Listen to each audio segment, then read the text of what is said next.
Well, there's a very unique and personal relationship between a farm broadcaster and his audience. The farm broadcaster, number one, knows what the audience wants to hear. And they have this one-on-one type of conversation every day, several times a day. And when that farm broadcaster goes on the air, the producer out there is listening usually by himself or herself. Maybe there might be two, but otherwise it's not talking to a group setting. It's one-on-one. So when the delivery comes and you're giving a market update or a market report, or you're trying to relate some news happening in agriculture, you're relating it in that personal terms of that one individual to understand what's going on. And there's a reciprocal knowledge of the interaction between these two entities, the broadcaster and the producer, because the broadcaster is out in that community on a regular basis. I mean, they go to the meetings, whether it be county fairs or local producer-grower meetings, or maybe it's down at the local sale barn, or the grain elevator, or being invited as a speaker for County Farm Bureau annual meetings or various things. And so they have a visibility. And so whenever a farm broadcaster, goes into a room, those people understand and know him personally. And so it becomes a warm and friendly relationship.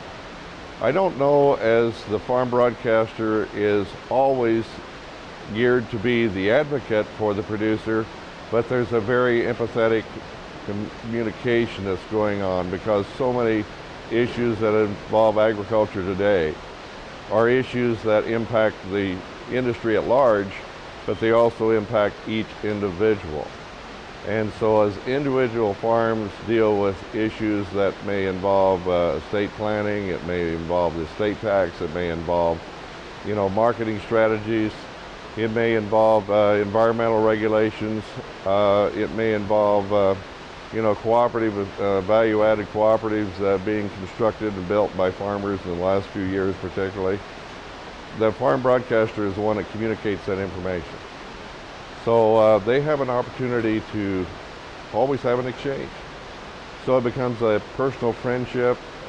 It becomes more than just reading an article.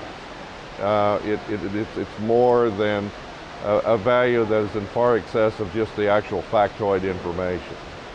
There gets to be a value of the credibility factor, because there's so much information out there. We're overloaded with literally millions and millions of impressions and info bits every day.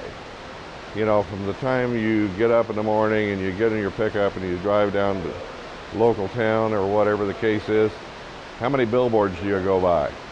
How many magazines show up in your mailbox? How many newsletters do you get in your mail every day? And you watch a local newscast on television, or you watch a national network show, a CNN or a Fox News, and you get all of this information that's coming in. And it's that way just in the amount of volume of news that's involved with strictly the ag community. So the farm broadcaster can take all this volume, sift it down to what's really important for that day.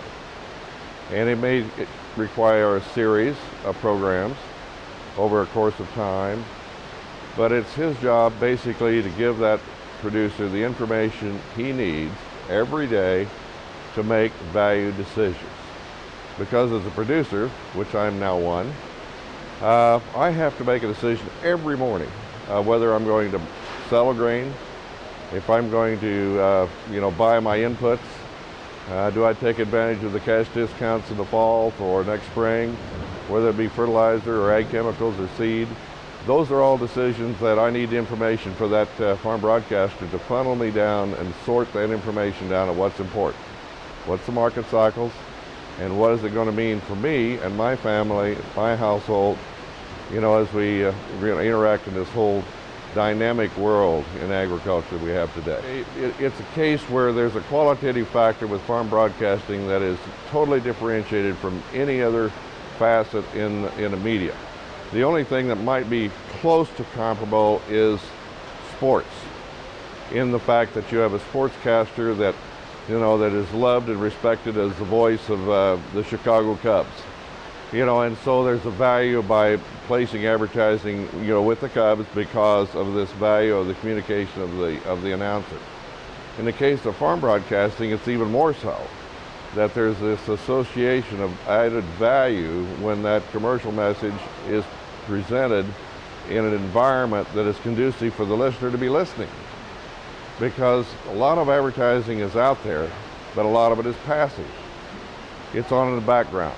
If it's in a 3-spot cluster in an 8-minute music spread, that does not have the same impact or the same audio recognition that takes place when you hear a commercial message or communication message that's inserted within the context of ag information where the listener has his attention factor tuned in. Because if you listen to a weathercast come on, I'm really interested in what the weather is going to be. It's harvest time. And I cannot wait for him to give me the full details. And when he says we'll have the 3-day forecast in just a moment after this message from XYZ sponsor, you can guarantee you I don't turn off until I hear the weather forecast or the market update. And so there's this unique and almost special relationship that exists with a very core demographic in farm producers, agriculture producers, cattlemen, ranchers, farmers, all across the country that have a unique individual that they have a personal relationship with.